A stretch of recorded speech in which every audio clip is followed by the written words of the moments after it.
പ്രിയരേ നമസ്കാരം. ഞാൻ ജയകുമാർ അതിരപ്പള്ളി. ജയപാചകത്തിലേക്ക് സ്വാഗതം. ഇന്ന് നമുക്ക് ചക്കപ്പുട്ട് ഉണ്ടാക്കിയാലോ. ചക്കയുടെ ചുള കുരു കളഞ്ഞ് നാലായി നുറുക്കി ഡ്രയറിൽ ഉണക്കി പൊടിച്ചെടുത്ത് അതിൽ നിശ്ചിത അളവിൽ അരിപ്പൊടി കൂടി ചേർത്ത് ഉണ്ടാക്കുന്നതാണ് നമ്മൾ ചക്കപ്പുട്ട് പൊടി.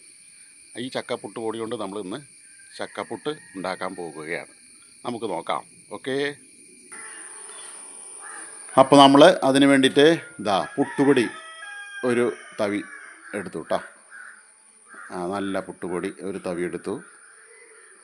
നമ്മൾ ആ പുട്ടുപൊടി ആവശ്യത്തിന്, ഇത് ഞാൻ 2 കഷ്ണം പുട്ടിന് കണക്കാക്കിയിട്ടാണ് ഈ പൊടി എടുത്തിട്ടുള്ളത്. നമ്മൾ ആ പുട്ടുപൊടിൻ്റെ കൂടെ ചക്കപ്പൊടി 1 സ്പൂണ്, നല്ല 1 സ്പൂൺ, 1 സ്പൂൺ എടുത്തു. അത് നിങ്ങൾക്ക് 3/4 സ്പൂണോ 1/2 സ്പൂണോ ഒക്കെ എടുക്കാം. ഞാൻ 1 സ്പൂൺ എടുത്തിട്ടുണ്ട് കേട്ടോ. ഇനി നമുക്ക് എന്താ ചെയ്യേണ്ടത്,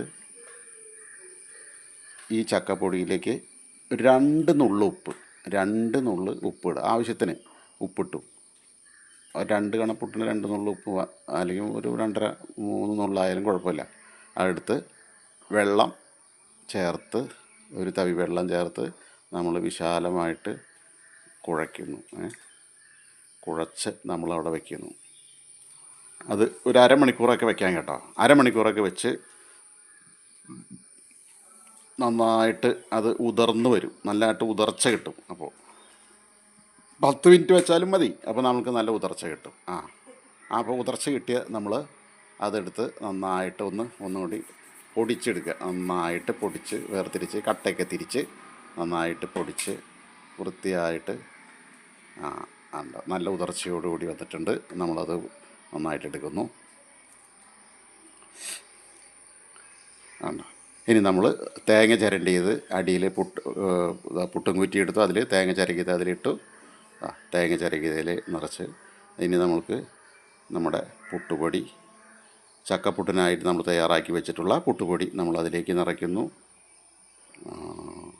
അങ്ങനെ നിറച്ച് വളരെ സാവധാനം മതി. അതിലേക്ക് പുട്ടുപൊടി നിറച്ച്, പിന്നെ പണ്ട് നമ്മൾ പറയാറില്ലേ പുട്ടിന് പീരിയിടുന്ന പോലെ, അതേപോലെ പീരിയിട്ട് വീണ്ടും നിറച്ചു വേവിച്ചെടുത്തു. വേവിച്ചെടുത്ത പുട്ട് കുത്തി വയ്ക്കുന്നു. നല്ല മണം വരുന്നുണ്ട്. അങ്ങനെ നമ്മുടെ ചക്കപ്പുട്ട് റെഡി ആയിട്ടുണ്ട്.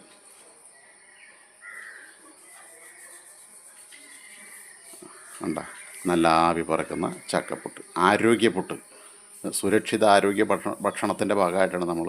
അത് കഴിഞ്ഞിട്ട് നമ്മളതിൽ ഒരു നേന്ത്രപ്പഴം കൂട്ടിയിട്ട് നമ്മൾ നേരെ കഴിക്കുന്നു. അതെ, എല്ലാവരും പരീക്ഷിക്കണം. മറ്റൊരു വീഡിയോയുമായി കാണുന്നതുവരെ നന്ദി, നമസ്കാരം.